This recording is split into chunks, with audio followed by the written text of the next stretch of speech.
안녕하세요. 오늘도 사연살롱을 찾아주셔서 감사합니다. 서울에 살고 있는 60대 여성이에요. 저는 아들과 단 둘이 사는 싱글맘이에요. 남편과는 아들이 돌도 되기 전에 이혼을 했어요. 이혼 사유는 남편의 외도였죠. 남편에게는 사실혼 관계의 여성이 여럿 있었어요. 제멋대로 여기저기 씨만 뿌리고 다닐 줄 알지 여자 혼자 아이를 키우는 게 얼마나 힘든지는 짐작도 못하는 인간이죠. 게다가 제 친정은 보수적인 집안이라 남편의 불륜을 참지 못하고 이혼을 하려 한다며 못마땅해 했어요. 참으면 다 살게 되는 거라더군요. 그래서 친정과 연을 끊었어요.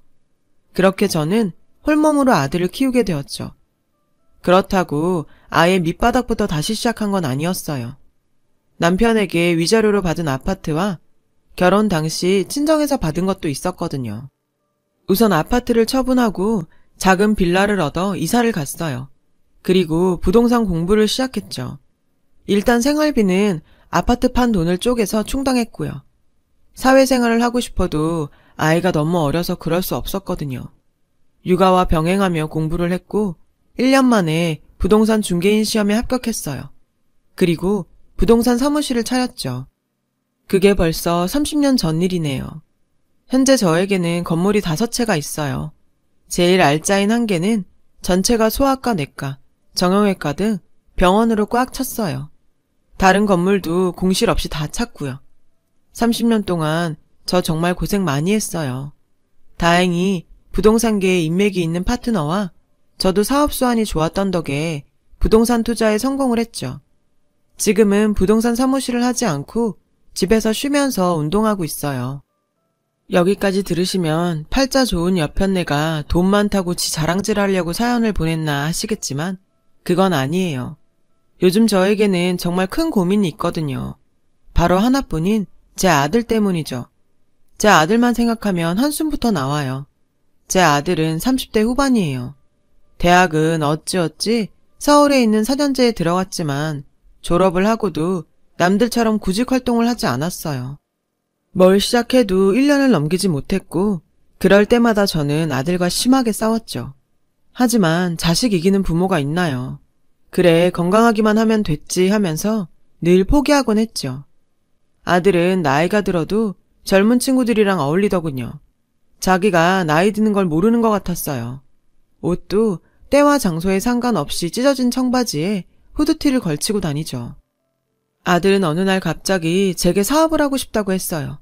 혹시나 아들이 철이라도 들었을까봐 은근히 기대를 하면서 무슨 사업이냐고 진지하게 물었죠. 술도 팔고 커피, 와인도 팔고 피자도 팔 거고요. 분위기 좋은 가게요. 요즘 20대들이 그런 데를 엄청 좋아하거든요. 사진 찍기도 좋고요. 암튼 힙한 가게를 차릴 생각이에요. 술 팔면 술만 파는 거지. 커피랑 피자는 왜 같이 파는 거니? 엄만 너무 옛날 사람이라서 꽉 막혀서 뭘 모르시네. 요즘엔 하나만 팔아선 안 돼요. 믹스가 대세라고요. 도대체 뭔 소린지 못 알아들었지만 그래도 모처럼 아들이 해보겠다기에 전 아들에게 사업 자금을 대주었어요. 우리 아들이 한번 꽂힌 건 꼭 해야 하는 고집불통이기도 했거든요. 그렇게 아들은 가게를 준비하더군요. 개업식 날 초대를 받아 가보았더니 아이고 머리가 띵 하더군요. 요즘 젊은 애들은 그런 데를 좋아한다니 할 말은 없지만 암튼 제 눈에는 별로였어요. 인테리어비를 꽤 많이 썼는데도 가보니 벽이 온통 시멘트 칠에 벽돌이 다더군요. 그리고 가게 조명도 어두컴컴 했고요. 고작 이따위로 꾸미느라 그 돈을 썼나 싶었어요. 엄마, 요즘은 이런 게 유행이라니까요. 나 참, 두고 보세요. 그런데 제 걱정과 달리 아들의 가게는 장사가 꽤 되는 것 같았어요. 장사가 적성에 맞는지 일도 열심히 했죠. 그리고 얼마 뒤 아들에게 여자가 생긴 것 같았어요. 물론 예전에도 아들은 여자를 많이 만나긴 했지만 이번에 만나는 여자는 전과 달리 좀 진지한 관계인 것 같더군요. 아니나 다를까 얼마 뒤 아들이 소개할 사람이 있다고 하더라고요. 엄마 며느리 될 사람이에요. 이렇게 운명적인 여잔 처음이에요. 아이고 만날 때마다 운명이라더니 뭐하는 여자애니? 아들은 여자친구가 승무원이랬어요. 어떻게 만났냐고 물어보니 아들 가게에 놀러왔던 손님이었다고 합니다. 단골 손님이었대요. 여자가 엄청 예쁘다고 하더군요. 그래서 한번 데려오라고 했어요. 밥이나 같이 먹자고요. 그렇게 저는 아들의 여자친구를 만나게 되었어요. 첫 만남이고 상견례 자리도 아니니 그냥 젊은 애들 가는 레스토랑 같은 데서 만나려고 했어요. 그런데 아들은 무조건 비싸고 예약제로 운영되는 데에 가야 한다고 우기더군요. 과하다 싶었지만 그러라고 했어요. 엄마, 우리 수연이는 음식도 유기농만 먹는단 말이에요. 아들의 말에 수연이란 그 여자아이가 좀 있는 집 딸인가 싶었어요. 그래서 전 괜찮은 일식당을 예약했죠. 아들이 하도 여자친구 칭찬을 많이 해서 저도 좀 기대를 하고 있었어요. 그런데 이게 웬걸? 완전 공주병 말기 환자 같은 애를 데리고 왔지 뭡니까? 아들의 여자친구는 제 아들을 머슴처럼 부리고 있었어요. 완전 마님과 머슴 관계더라고요. 그 애는 제가 앞에 있는데도 아랑곳하지 않더라고요. 속이 끓었어요. 귀한 내 자식이 철딱선이 없는 여자 비위를 맞추고 있는 꼴을 보고 있자니 한심하기 그지 없었죠. 제가 그러라고 이날 이때까지 애지중지 키운 자식이 아니잖아요. 하지만 아들은 입이 귀에 걸려있더군요. 저에게 연신 자기 여자친구 칭찬만 늘어놓았어요. 예쁘고 심성이 곱다나요? 심성이 고운 건 시간이 지나 봐야 알겠고 인물은 솔직히 정말 예쁘더군요. 아들이 반한 이유를 알 것 같았어요. 여태 소개받은 여자친구들 중에 얼굴은 1등이긴 했어요. 요즘 애들은 관리를 잘해서 안 늙는다고들 하잖아요. 제 아들과 동갑이었는데 그 나이 같지 않더라고요. 대형 항공사 승무원이라고 하는 걸 봐선 능력은 나쁘지 않은 것 같더라고요. 승무원 하려면 외국어도 잘해야 하고 인물도 나쁘지 않아야 하잖아요. 그런데 수연이라는 애는 제가 예약한 일식당 집이 마음에 들지 않는지 음식도 깨작깨작 먹다가 젓가락을 놓더라고요. 보통 어른 앞에선 안 그러지 않나요? 아무튼 첫인상은 그닥 좋지 않았어요. 하지만 결혼할 사이도 아니고 그러려니 했죠. 그때만 해도 그 애가 제 며느리가 되리라고는 상상도 못하고 있었거든요. 이런 끔찍한 일을 겪을 줄 알았다면. 그때 무슨 짓을 해서라도 반대하는 거였는데 그때는 제가 왜 그렇게 안일하게 생각했는지 정말 땅을 치고 후회하고 있습니다. 집에 돌아와서도 아들은 자기 여자친구 자랑을 쉬지 않고 하더군요. 말한 것보다 더 예쁘지 않냐면서요. 근데 애가 너무 안 먹더라. 깨작깨작 새 보이도 아니고. 엄마, 요즘이 어떤 시대인데요. 남들보다 우월해지려면 식습관부터 바꿔야 한다고 수연이가 그랬어요. 말끝마다 수연이. 그래도 결혼은 좀 스터분한 아가씨랑 하는 게 어떠니? 엄마, 그게 무슨 소리예요. 전 무조건 수연이랑 결혼할 거예요. 아들이 갑자기 버럭 큰 소리를 치더군요. 그 모습에 전 어안이 벙벙했어요. 제가 결혼은 조금 더 만나보고 결정하라고 하자 아들은 당장 결혼을 안 하면 분명 늑대 같은 놈이 채갈 거라고 조급해했어요. 게다가 아들은 이미 프로포즈까지 한 상태더군요. 가게 수입과 신용대출을 받아 백화점에서 알 굵은 다이아를 사서 선물을 했다네요. 그 말을 듣자 머리가 지끈거렸어요. 내 아들이지만 정말 한심하더군요. 너 그걸 엄마한테 왜 이제야 얘기하는 거니? 결혼 반지한다고 대출까지 해? 수연이 친구들도 다 명품 브랜드로 결혼 반지 했다는데 내가 마누라 될 여자 기도 못 살려줘요? 너 지금 무슨 소리를 하는지 알기나 하는 거야? 너무 어이가 없었어요. 애가 얼굴만 반반했지 당장 누가 채갈 정도로 조건이 좋지도 않았거든요. 수연이는 나이가 30대 후반으로 저희 아들과 동갑이었거든요. 걔가 제 아들을 어떻게 구워 삶았는지 모르겠지만 아들놈이 아주 애간장이 다 녹아내리더라고요. 너 결혼은 무슨 돈으로 하게? 그건 당연히 엄마가 도와줘야지. 하나뿐인 아들 결혼식인데. 아무리 내 자식이라지만 지엠이 돈을 벌써 본인 걸로 생각하는 게 괘씸했어요. 전 아들한테 실망해서 화를 내고 말았죠. 제가 평소에 아들한테 화를 내는 생각도 아니거니와 아들도 제가 한 말은 잘 듣는 편이었지만 이번만큼은 아들의 반응이 좀 달랐어요. 결혼을 반대하자 마치 시위라도 하느냐 아들은 곡기를 끊었어요. 하루 종일 방구석에 틀어앉아 슬픈 노래만 듣더군요. 일주일이 넘어가자 더는 안 되겠더군요. 아들은 얼굴이 반쪽이 되었어요.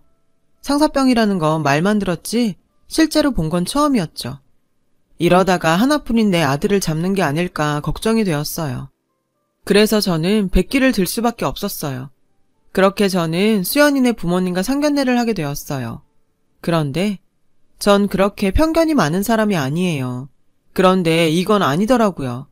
사돈될 사람들은 정말 겉보기에도 평범해 보이지 않았어요. 장인 되실 분은 나이가 60이 넘었는데 백정장에 백구두에 색깔 들어간 선글라스까지 꼈더군요. 상견례 자리예요. 그나마 장모님 될 사람은 정상적으로 보였죠. 수더분하시고 교양도 좀 있고 말수도 적고요. 저희가 따로 모아둔 돈은 없습니다. 아시다시피 저희 딸 미모가 특출나서요. 직업도 항공사 승무원 아닙니까? 얘 좋다고 줄 선 남자애들 중에 재벌 3세도 있었어요. 그런데 우리 딸이 다 거절했죠. 대개 아드님은 행운아예요, 행운아. 사돈 양반은 자기네는 집에 돈이 없으니 우리 집에서 집이며 혼수까지 다 하라는 얘기였어요. 돈은 없지만 자기 딸 미모가 특출나니 돈이 없어도 되는 게 아니냐는 식이었죠. 이런 황당한 사고방식을 가진 사람은 처음이었어요. 어차피 여자의 집에 뭘 기대한 것도 아니었기 때문에 알겠다고 했죠. 어차피 할 결혼 입씨름하기 싫었어요. 이왕 이렇게 된 거 차라리 결혼 후에 같이 살면서 맞춰가야겠다 결심을 했죠. 그런데 며느리는 정말 까다롭더군요. 하나부터 10까지 구분구분한 게 없어요. 저는 경조사에 그렇게 큰 돈을 들이는 스타일이 아니거든요. 물론 자린고비 같은 사람도 아니지만요. 쓸 때는 쓰지만 명품이나 사치에 쓰는 걸 싫어하죠. 아들의 결혼식도 마찬가지였어요. 어차피 하루하고 끝낼 거 가격 적당하고 품위 유지 정도 할 만한 예식장을 고르면 된다고 생각했어요. 그런데 그 애는 저랑은 생각이 달랐죠. 엄마, 수연이 울고불고 난리 났어요. 나랑 결혼 안 한대요. 수연이 친구들은 다 5성급 호텔에서 했는데 어떻게 자기는 일반 예식장에서 하냐고. 그럴 바에는 접신물에 코 박고 죽을 거래요. 저는 호텔 결혼식이라는 말에 어이가 없어 웃고 말았어요. 호텔 결혼식은 재벌들이나 하는 거 아닌가요? 어떻게 돈 한 푼 안 내면서 그런 것까지 바란대요? 전 일단 며느리를 데려오라 했어요. 세아가, 너 그게 무슨 말이니? 호텔 결혼식 말고는 안 된다니. 평생 한 번뿐인 결혼식이잖아요. 초라하게 할 바에는 안 하는 게 낫죠. 말이 안 통하더군요. 결혼 안 한다는 말에 아들의 얼굴은 죽상이 되었어요. 아들은 호텔 결혼식 강행하겠다며 가게로 담보대출을 받겠다고 했어요. 자식 이기는 부모 있나요? 전 이번에도 아들의 손을 들어줄 수밖에 없었어요. 호텔 예식장을 예약하고 나니 이번에는 웨딩드레스가 남았더군요. 며느리는 발리에 가서 웨딩 사진을 찍겠다고 했어요. 친구들은 하와이에 가서 사진 촬영을 하는데 자기는 그보다 싼 발리에 가서 하는 거라며 많이 양보했다면서요. 하지만 호텔 결혼식까지 한 마당에 제가 불편한 티를 내자 며느리도 눈치가 있는지 제주도에서 하겠다고 양보하더군요. 그렇게 저희 아들은 호텔에서 결혼식을 올렸어요. 그런데 새아가 말대로 호텔 결혼식이 좋긴 하더군요. 주위 사람들도 아주 부러워했고요. 한 번뿐이니까 크게 해야 하는 건 맞는 말 같았어요. 아들 내외는 제가 재테크용으로 사둔 신축 아파트의 신혼살림을 시작했어요. 그때 제가 며느리에게 한 약속이 있었어요. 딸이나 아들 다 좋으니 낳기만 하면 시내에 있는 상가 건물 한 채 꼭 주마. 저는 더 늙기 전에 손주를 보고 싶어서 내건 조건이었죠. 어차피 제 건물들 결국 아들에게 물려줄 것이지만 며느리가 빨리 자식을 낳으면 더 일찍 증여해줄 셈이었죠. 며느리도 자긴 애들 욕심이 많으니 많이 낳을 거라고 해서 저도 기대했어요. 그런데 웬걸? 며느리가 이런 식으로 저의 뒤통수를 칠 줄은 몰랐어요. 엄마, 1억만 해주세요. 그래야 엄마 손주 빨리 보실 수 있어요. 그게 무슨 뚱딴지 같은 소리니? 며느리가 임신하면 몸매 망가진다고 싱가포르에서 대리모를 구한다고 했대요. 1억이면 된다나요? 며느리 친구 중에 그렇게 애 낳은 사람이 많다고 하더군요. 도대체 어떤 친구를 사귀길래 이딴 말도 안 되는 짓거리를 하나 싶었어요. 니들 몸에 문제가 있는 것도 아닌데 왜 자기 자식을 남의 배에서 자라게 해? 그런 식으로 애 낳을 거면 난 한 푼도 줄 수 없다. 제 말에 아들은 풀이 죽어 돌아갔어요. 그랬더니 한밤중에 아들이 울면서 전화를 했더라고요. 제 말을 듣고 며느리가 가출을 했대요. 지가 뭘 잘했다고 그 꼬라지를 다 부리고 정말 황당해서 말도 안 나왔죠. 그때까지만 해도 며느리는 금방 돌아올 줄 알았어요. 하지만 제 예상과 달리 며느리의 가출은 생각보다 훨씬 더 길었어요. 며느리는 친정에 머무르는 듯 했어요. 아들이 울고불고 애원을 해도 돌아가지 않겠다고 했다네요. 3개월이 지나서야 며느리는 돌아왔어요. 전 그동안 아들의 원망을 들으며 온갖 마음고생을 다 했고요. 그리고 다시 얼마간 평화로운 시간을 보냈어요. 아들 내외도 잘 사는 것 같았고요. 그러던 어느 날 아들 내외가 밝은 얼굴로 저희 집에 찾아왔더라고요. 어머니, 기쁜 소식이 있어요. 우리 수연이가 임신을 했대요. 저는 기다리던 임신 소식에 눈물을 쏟을 수밖에 없었어요. 게다가 며느리가 대리모니 뭐니 이상한 말들을 하긴 했지만 이제 정신을 차린 것 같아서 다행이다 했죠. 저는 며느리한테 갖고 싶은 게 있으면 뭐든 말하라고 했어요. 그러자 웬일인지 사양을 하더군요. 아니에요, 어머니. 괜찮아요. 말씀만으로도 감사해요. 며느리가 그렇게 사양하니 더 사주고 싶더라고요. 그래서 다음날 며느리를 외제차 매장으로 불렀어요. 그리고 가격 상관 않고 며느리가 원하는 외제차를 한 대 뽑아주었죠. 그리고 며느리를 위해 도우미를 불러주었고 전국 각지에서 몸에 좋다는 건 다 구해서 며느리한테 해먹였어요. 그리고 산딸이 다 되어갔죠. 시간이 점점 흐르자 손주의 성별이 궁금해지더군요. 며느리와 함께 찾아간 산부인과에서 의사 선생님이 애둘러 말하더군요. 축구를 잘하겠네요. 딸이든 아들이든 구분 없이 사랑하겠다 했는데 남자애라니 더 기분이 좋았어요. 그런데 그날부터 며느리가 제게 눈치를 주더군요. 어머니, 그때 말하신 건물 말인데요. 언제쯤 해주실 거예요? 저는 한 입 가지고 두말하는 사람이 아니에요. 준다고 했으면 줘야죠. 그 건물은 며느리와 태어날 손주의 공동명의로 해줄 생각이었어요. 그냥 제 이름으로 해주셔도 되는데. 어차피 그리 급한 일도 아니고 애 태어나고 출생신고하는 날 줄게. 내가 언제 딴소리하는 거 봤니? 제 말에 며느리 얼굴이 묘하게 변했어요. 그 표정에 뭔가 이상한 느낌을 받았죠.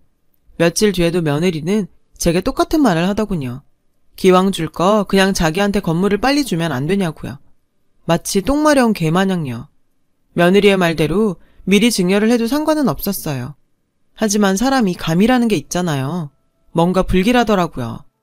가장 큰 의심은 며느리가 사라진 3개월에 있었어요. 며느리는 가출하고 난 뒤로 다른 사람처럼 굴었거든요. 며느리가 철이 들었다고 생각했었죠. 하지만 며느리의 전적을 생각하면 어림도 없는 소리죠. 전 결국 흥신소에 의뢰했어요. 며느리에게 어떤 일이 있었는지 알아보기 위해서였죠. 그리고 그 사이 며느리의 산딸이 임박했어요. 저는 최고급 산후조리원까지 예약했죠. 며느리는 순산을 위해 미리 입원을 했어요. 며느리는 출산을 위해 분만실에 들어갔어요. 저는 로비에 앉아서 시계만 보고 있었죠. 그때 모르는 번호로 전화가 왔어요. 흥신소더군요. 사모님, 뭘 좀 보셔야 할 게 있습니다. 사진을 보낼 테니 확인해 보세요. 제가 핸드폰을 확인하려는 찰나 수술실에서 간호사가 나왔어요. 산모가 순산을 했다며 건강한 손주라고 하더군요. 아들과 저는 부둥켜 안고 좋아했어요. 잠시 뒤 며느리는 입원실로 옮겼어요. 수고했다. 진짜 수고했어. 아가랑 앞으로 우리 더 잘 살아보자. 저는 수고한 며느리의 손을 꼭 잡고 눈물을 흘렸어요. 출산이라는 게 보통 일이 아니잖아요. 게다가 30대 후반이라 더더욱 그렇고요. 저는 아들과 함께 신상아실로 갔어요. 유리창 너머로 간호사가 저희 손주를 보여주더군요. 그런데 뭔가 이상했어요. 애가 예쁘긴 한데 뭔가 한국애 같아 보이진 않았거든요. 물론 피부색은 저와 같았어요. 그래도 분명히 뭔가 이상했죠. 엄마, 우리 와이프 닮아서 애기가 너무 이쁘지 않아요? 나중에 크면 영화배우도 시켜야겠어요. 그때 아기가 한쪽 눈을 살짝 뜨더군요. 전 그 자리에서 기절을 하는 줄 알았어요. 아기의 눈 색깔이 글쎄 파란색인 거예요. 제가 잘못 본 게 아니었어요. 저희 아들도 두 눈으로 똑똑히 봤거든요. 석훈아, 애 눈 색깔이 왜 저렇니? 컬러 렌즈를 낀 것처럼 왜 파랗니? 그 순간 흥신소에서 연락이 온 게 생각났어요. 서둘러 핸드폰을 열어 확인을 했더니 맙소사, 말이 나오지 않더라고요. 흥신소에서 보낸 사진에는 갈색 머리 파란 눈의 백인과 부둥켜 안고 뽀뽀를 하는 며느리가 찍혀있지 뭐예요. 최근 사진은 아니고 흥신소에서 인터넷을 뒤져 예전 사진들을 겨우 찾은 거라더군요. 알아보니 둘의 관계는 꽤 진했다더군요. 저희 아들을 만날 때에도 둘의 관계는 끝나지 않았던 것 같아요. 며느리가 사라진 3개월간 그 외국인의 SNS 사진에 며느리 사진이 올라와 있었고요. 모텔을 빌려 둘만의 파티를 한 것 같았죠. 비공개로 되어 있어서 흥신소에서도 힘들게 알아냈다 하더군요. 그제서야 며느리가 건물을 빨리 달라고 왜 떼를 썼는지 알겠더군요. 전 아들을 데리고 근처 카페로 갔어요. 그리고 제가 흥신소에서 받은 사진들을 하나하나 모두 보여주었죠. 그럴 리가 없어요. 수연이가 얼마나 착한 애인데. 처음엔 혼란스러워하던 아들은 이내 정신을 차리고 받아들였어요. 자신이 생각해도 며느리가 낳은 아이는 서양인 피가 섞인 게 분명했으니까요. 한국인이 파란 눈이라니 말도 안 되죠. 전 며느리가 몸을 푼 지 얼마 안 됐으니 퇴원하면 정리하라고 했어요. 아들은 눈물만 뚝뚝 흘리더군요. 엄마, 내가 수연이를 얼마나 사랑하는데요. 그럼 넌 남의 새끼를 키우겠단 거니? 한국인이면 또 몰라. 외국인이다. 그뿐이니? 걔들 관계 끝난 거 아니야. 건물 받아 챙겨서 그놈이랑 도망칠지도 몰라. 그래도 수연이 타령만 할래? 아들은 그제야 알겠다고 하더군요. 저는 그 길로 평소 알고 지내던 변호사를 찾아가 이 상황을 어떻게 처리해야 할지 상담을 했어요. 그리곤 집에 돌아와 그대로 뻗었죠. 며느리는 자신의 외도가 들통난 걸 알았는지 연락도 없더군요. 저는 그렇게 아들 내외가 이혼을 하게 될 줄 알았어요. 그런데 퇴원한 며느리가 집으로 왔더라고요. 내 아들을 앞장 세우고 말이죠. 어머니, 왜 약속한 건물 안 주세요? 뭐? 너 지금 제정신이니? 나한테 무릎 꿇고 싹싹 빌지는 못할 망정. 이게 무슨 행패야? 어머니가 약속 안 지키시면 저도 어쩔 수 없네요. 사기로 고소할 거예요.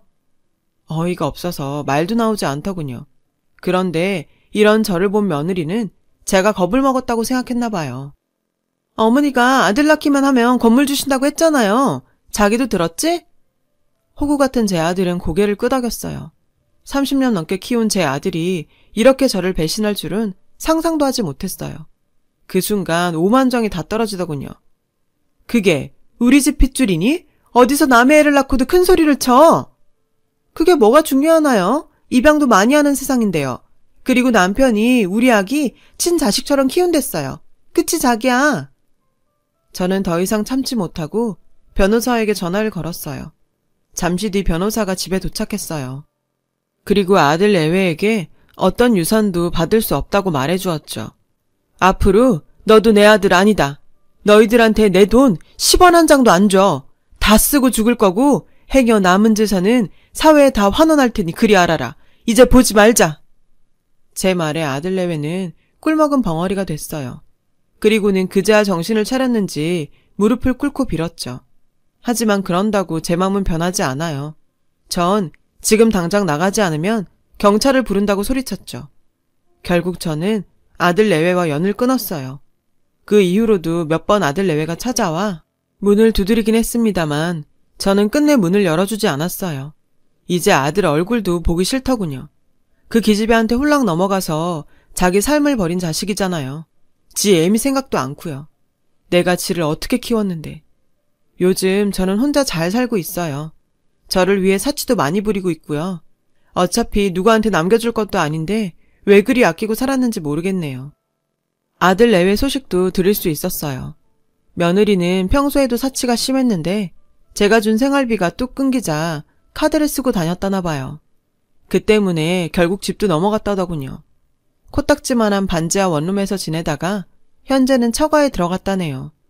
그리고 아직까지 이혼은 하지 않은 것 같더군요. 남의 새끼를 키우고 사는 아들을 생각하면 이따금 속이 쓰려요.